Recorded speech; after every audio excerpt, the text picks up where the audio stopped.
गढ़चिरौली के आरमोरी तालुके में मानसून से पहले हुई भीषण अवकाली बारिश ने तबाही मचा दी है। अचानक बदले मौसम के चलते किसानों और आम नागरिकों को भारी नुकसान झेलना पड़ा है। प्रशासन ने तत्परता दिखाते हुए अब तक 166 घरों का पंचनामा पूरा कर लिया है और प्रभावित परिवारों को मदद पहुंचाने के लिए रिपोर्ट तैयार कर ली है।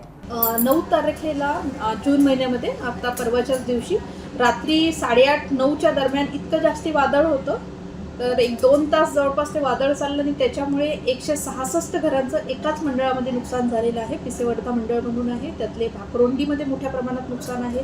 त्यानंतर परसवाडी या गावामध्ये जवळपास 50% घरांचं नुकसान झालेलं आहे। 166 घरांचे आतापर्यंत आमच्याकडे पंचनामे आलेले आहेत आणि लवकरच यांना आपण मदत मिळण्यासाठी शासनाकडे प्रस्तावित करून देऊ।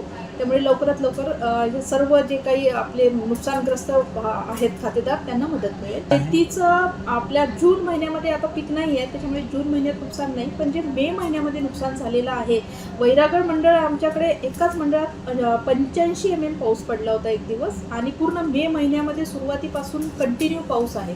तर त्यामुळे मका पिकाचं आणि धान पिकाचं मोठ्या प्रमाणात नुकसान झालेलं आहे आणि धान काही लोकांनी काढून ठेवला होता बांध्यांमध्ये, तर ते पूर्ण सडला, ओला झाला। त्यामुळे आम्ही ते 1000 हेक्टरच्या जवळपास आमच्या इथला एरिया आहे, धान आणि मका असं दोन्ही मिळून, आणि याचे पंचनामे पूर्ण झालेले आहे। शासनाला अहवाल पाठवला आहे आणि मदत सुद्धा यांना लवकरात लवकर मिळेल।